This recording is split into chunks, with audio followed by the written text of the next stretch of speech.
In the south end of New Bedford, Massachusetts, the kitchen windows stayed open year-round. Not for the heat, for the neighbors. A grandmother from São Miguel could stand at her stove on Acushnet Avenue and know exactly what the woman 3 doors down was making just from the smell that came through the screen. Chouriço frying before dawn.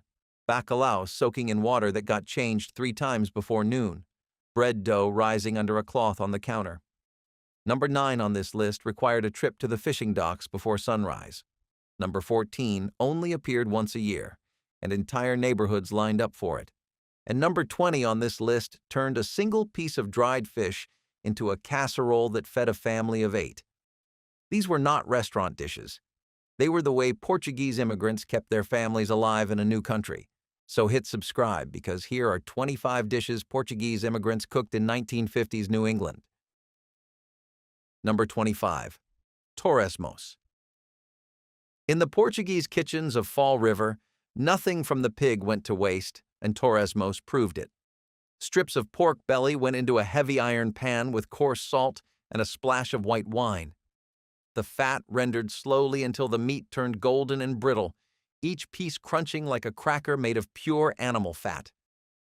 Women cut them from the belly the morning after a pig was slaughtered, often in a backyard on Globe Street where families still kept small livestock into the mid-1950s.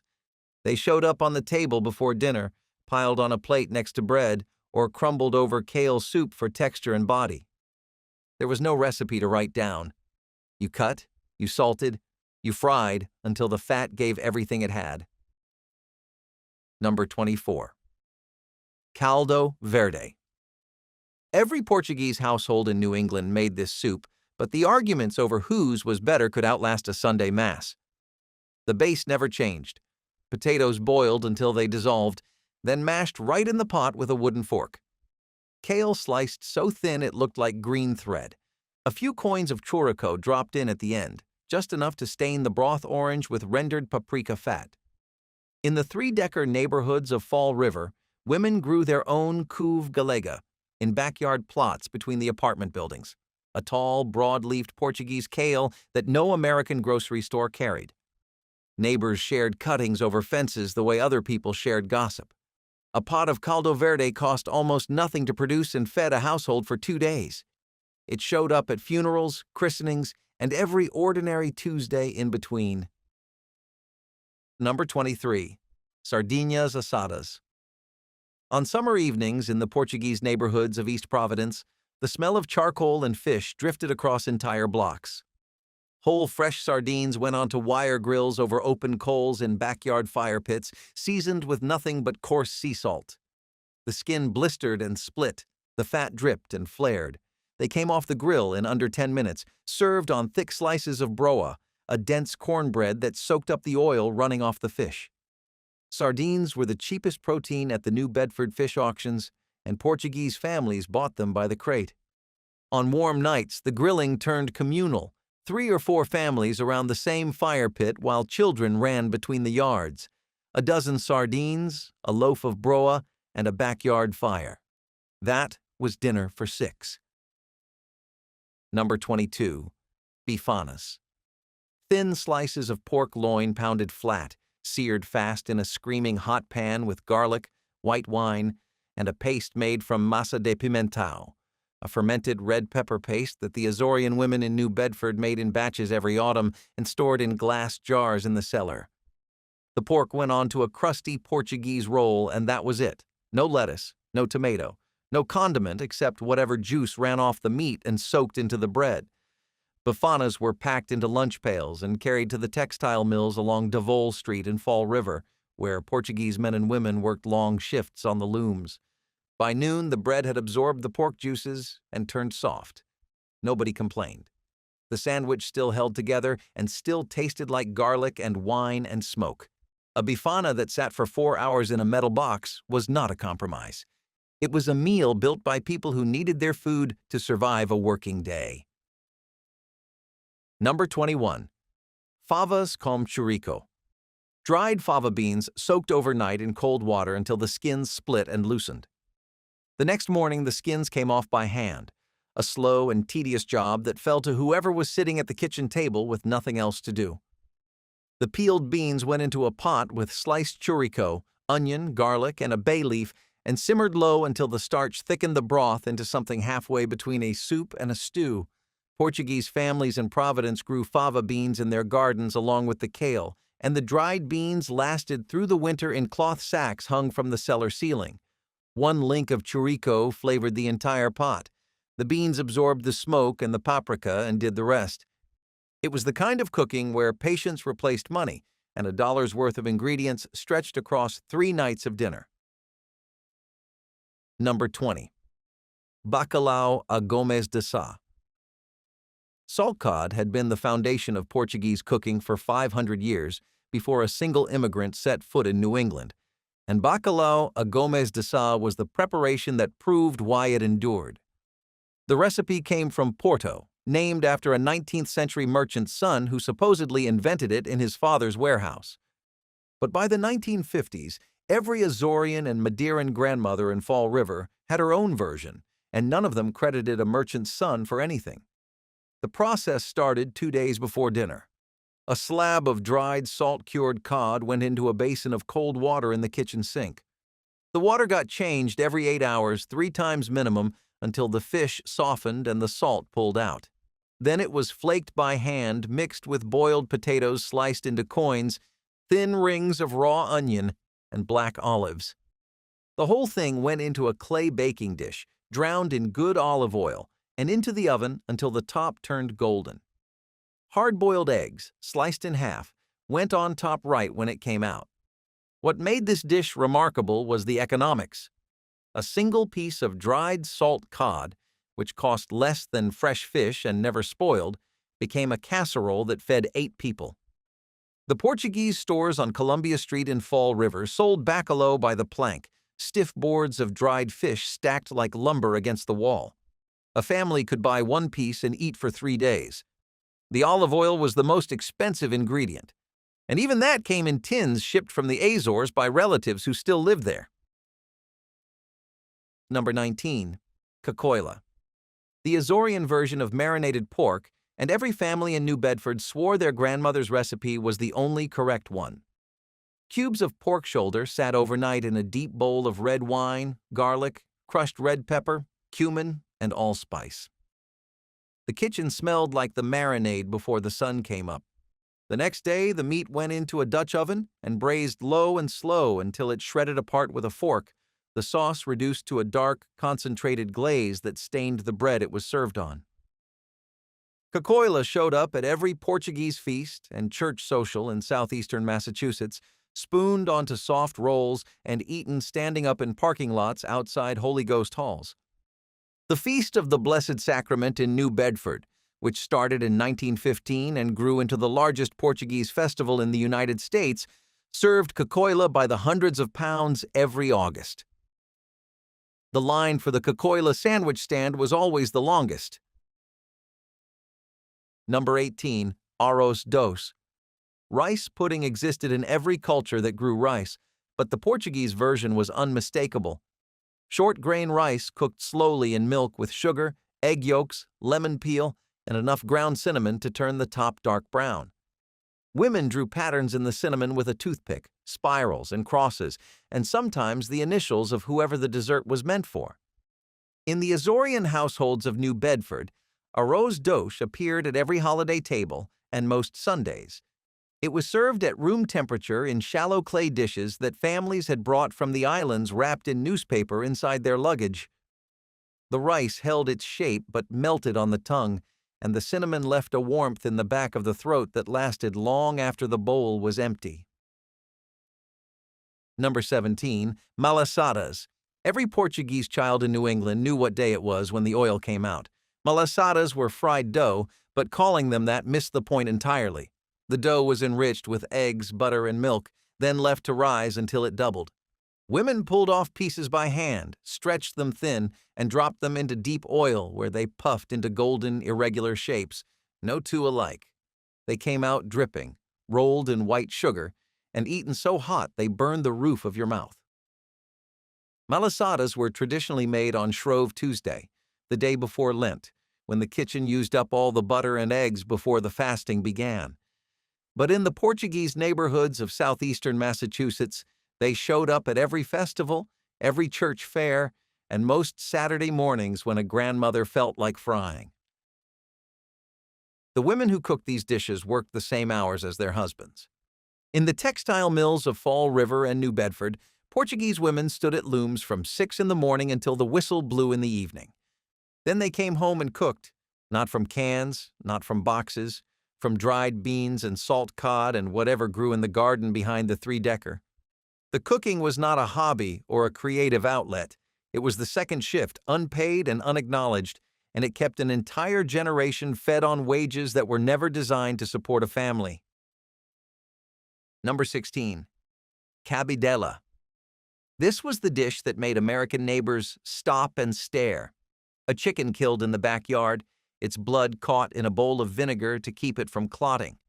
The bird was jointed and browned, then simmered in a sauce built from onions, garlic, tomato, and the reserved blood, which thickened the gravy into something dark and rich and deeply unsettling to anyone who did not grow up with it.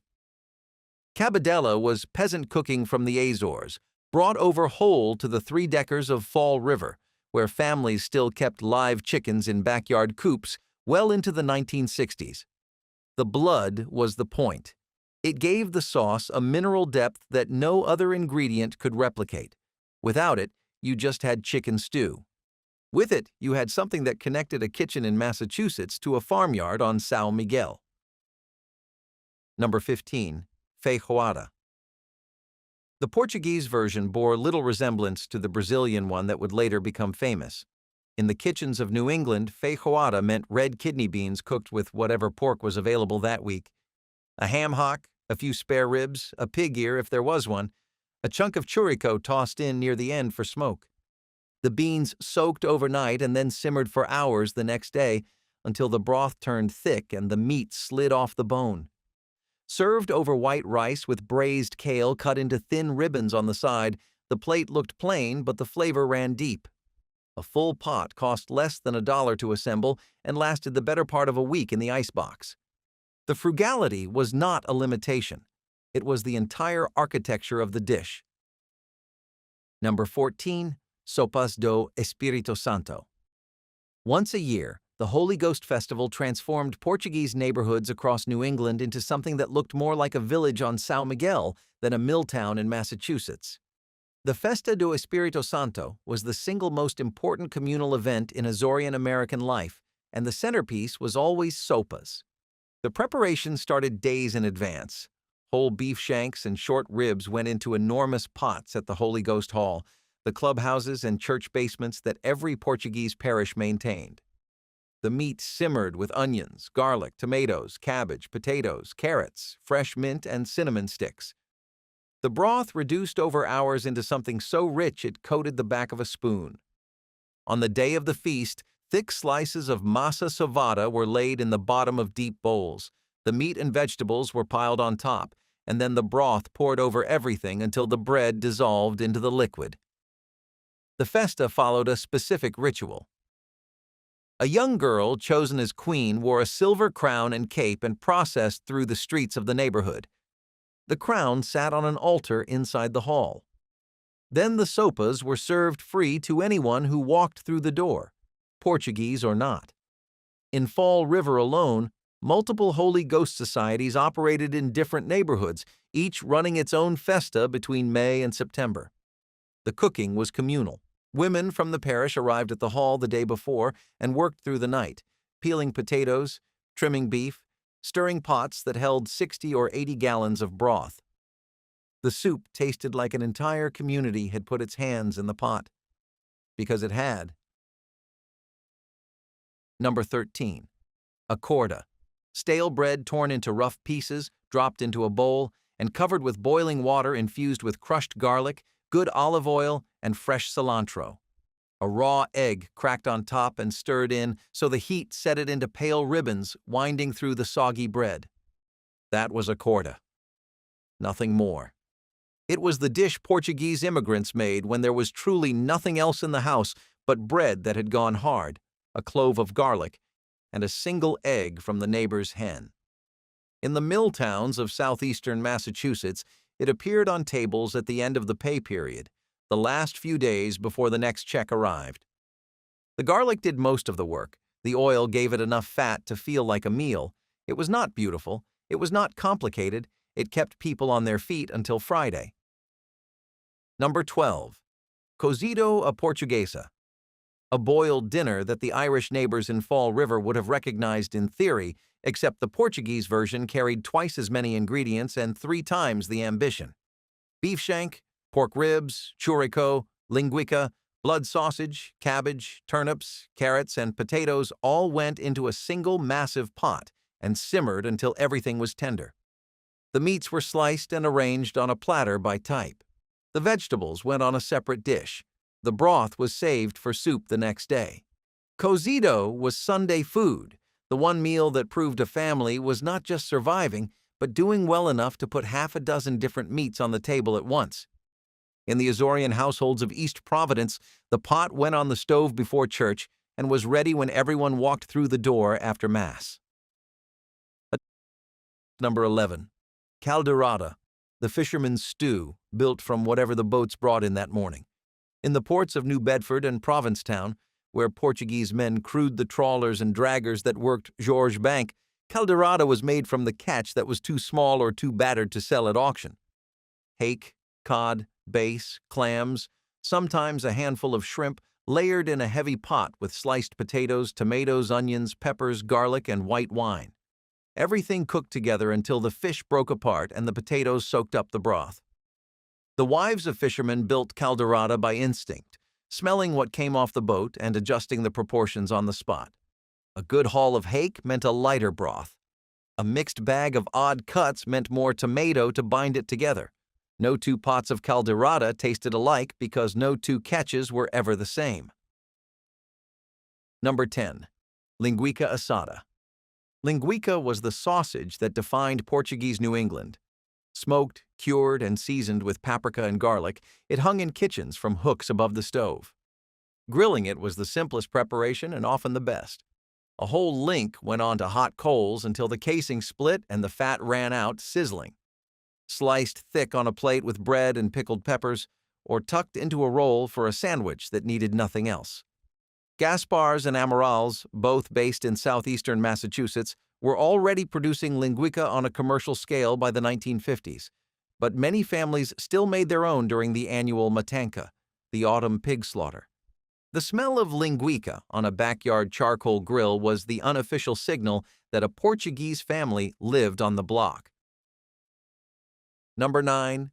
Carne de porco a alentejana.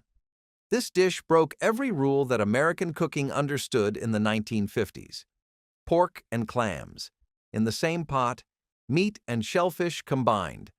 The idea baffled the neighbors, but it made perfect sense to the Portuguese families who had been making it for centuries. Cubes of pork shoulder marinated overnight in a paste of garlic, paprika, white wine, and bay leaves. The next day, the pork was browned in olive oil until it caramelized on every side. Then the clams went in, little necks or quahogs, dug from the tidal flats of Buzzards Bay, or bought fresh at the fish market on the New Bedford waterfront. The pot was covered. The clams opened in the steam rising off the pork, releasing their brine into the sauce. Fried potatoes, cut into small cubes and cooked separately in olive oil until golden and crisp, were scattered over the top right before serving. The combination worked because the sweet mineral brine of the clams cut through the richness of the braised pork, and the paprika tied everything into a single flavor. In the Alentejo region of southern Portugal, this was considered peasant food, something shepherds and farmhands ate after a long day. But in 1950s New England, where little neck clams were abundant and cheap and pork shoulder cost less per pound than beef, it became a centerpiece dish. Portuguese families in Taunton and Somerset served it at birthdays and anniversaries, the kind of meal that announced someone had taken real time and real care. The marinating started the night before. The shopping started the morning of. Nothing about carne de porco a alentejana was fast, and that was the point. By the end of the 1950s, the children of these immigrants were growing up American. They spoke English at school and Portuguese at home. They ate peanut butter sandwiches in the cafeteria and bacalhau at the dinner table. Some of them felt embarrassed by the smell of salt cod soaking in the kitchen sink when a school friend came to visit. That embarrassment would fade. Decades later, those same children would drive 2 hours to Fall River on a Saturday morning to find a bakery that still made massa cevada the way their mothers did. Number 8. Pastéis de bacalhau. Salt cod fritters, golden and crisp on the outside, creamy and soft in the center. Soaked and shredded cod was mixed with mashed potato, beaten egg, chopped parsley, and minced onion, then shaped by hand into small ovals and dropped into hot oil where they turned color in less than a minute. They appeared at every gathering, every festa, every Sunday afternoon visit between families.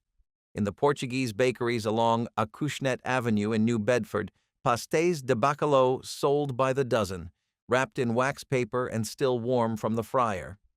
Children ate them on the walk home from school, the oil soaking through the paper and leaving spots on their jackets.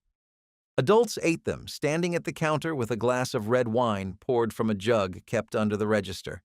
They were the one Portuguese food that required no cultural context and no explanation. You bit into one and understood immediately. Number 7. Alcatra, from the island of Terceira in the Azores, where it served as the ceremonial dish for every important occasion. A whole piece of beef rump roast went into a clay pot called an alguidar with onions, garlic, whole allspice berries, black peppercorns, cloves, bay leaves, and red wine.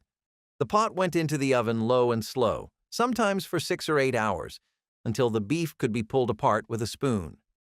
Families from Terceira who settled in East Providence and parts of central Rhode Island brought their clay pots in their luggage and refused to make alcatra in anything else. The clay changed the flavor in ways that metal could not replicate. When the alguidar finally cracked after years of use, finding a replacement in New England became its own quiet crisis. Some families wrote letters to cousins on the island asking them to ship one over. Number 6. Polvo guisado, stewed octopus. The tentacles were cleaned, beaten against a stone or a wooden cutting board to tenderize them, then braised slowly in a covered pot with onions, tomatoes, garlic, and red wine until the meat turned soft and the sauce reduced to something thick and deeply savory.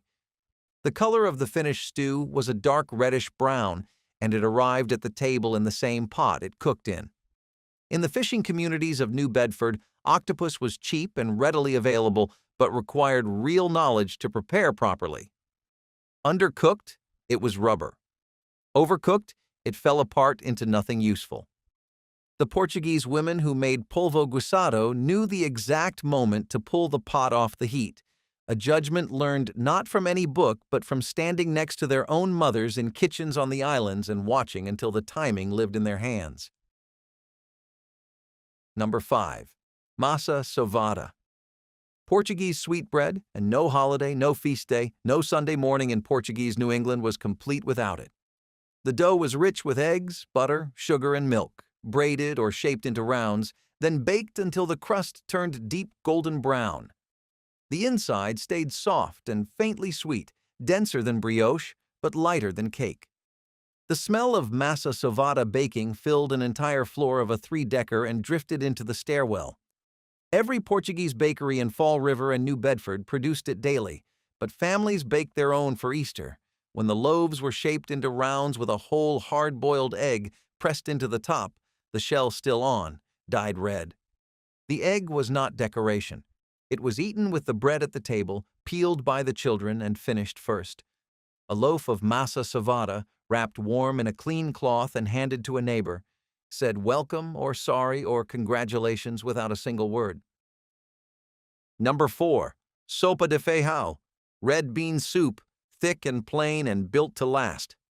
Kidney beans simmered with potatoes, onion, a ham bone if there was one, and whatever greens were on hand, usually kale or turnip tops pulled from the garden that morning. No cream, no thickener beyond the starch from the beans and potatoes slowly dissolving into the broth as it cooked. Sopa de feijão was weeknight food, the meal that appeared when the budget was tight and the pantry was running thin. A pot of it sat on the back of the stove in almost every Portuguese kitchen in southeastern Massachusetts, kept warm for hours, ready for whoever walked through the door. Nobody asked if there was food. The pot answered that question on its own. Nobody dressed it up. It was just there, the way the stove was there. Number 3. Arroz de Marisco. Seafood rice, wet and rich with the flavor of the Atlantic. Shrimp, little neck clams, mussels, and sometimes crab or lobster if the price was right, all cooked together with short grain rice in a base of tomato, onion, garlic, white wine, and fish stock made from heads and bones. The rice absorbed everything and came out loose and saucy, somewhere between a risotto and a brothy soup.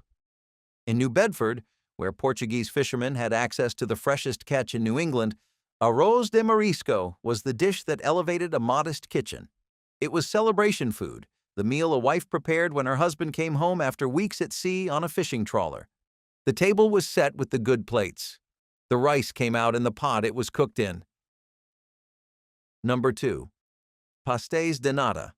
Custard tarts with shatteringly crisp puff pastry shells and a filling of egg custard blistered under high heat until the surface showed dark caramelized spots. The recipe originated in the monasteries near Lisbon, but by the 1950s, every Portuguese bakery in New England had its own version and guarded it carefully. The shells were made by hand, dozens of layers of butter folded into dough and pressed into small tins. The custard was poured in and the tarts baked hot and fast, so the pastry stayed flaky while the filling just barely set. They came out still trembling in the center and were eaten warm, sometimes dusted with cinnamon, sometimes plain. A box of pastéis de nata from a bakery on Columbia Street in Fall River was what you brought when you visited someone's house. Showing up empty-handed was not done. Number 1. Bacalhau à brás. Of all the ways Portuguese immigrants prepared salt cod, and there were dozens, bacalhau à brás was the one that belonged to an ordinary Wednesday night. Shredded salt cod, soaked and drained, tossed in a hot pan with shoestring potatoes fried until crisp, thinly sliced onions softened in olive oil, and scrambled eggs stirred through until everything bound together into a golden tangled mass. Black olives and fresh parsley scattered on top. It took 30 minutes from stove to table, and it used ingredients that every Portuguese kitchen already had on the shelf. There was no occasion required, no feast day, no guests to impress. Bacalhau à brás was the meal a grandmother in New Bedford made because it was Tuesday and the family needed to eat. That was reason enough. 500 years of salt cod tradition, carried across an ocean and handed down through a generation, distilled into one pan on a weeknight stove. If your family made any of these dishes, leave the name in the comments. And if you know someone who still cooks bacalhau or sopas the way it was done in the old neighborhoods, share this with them.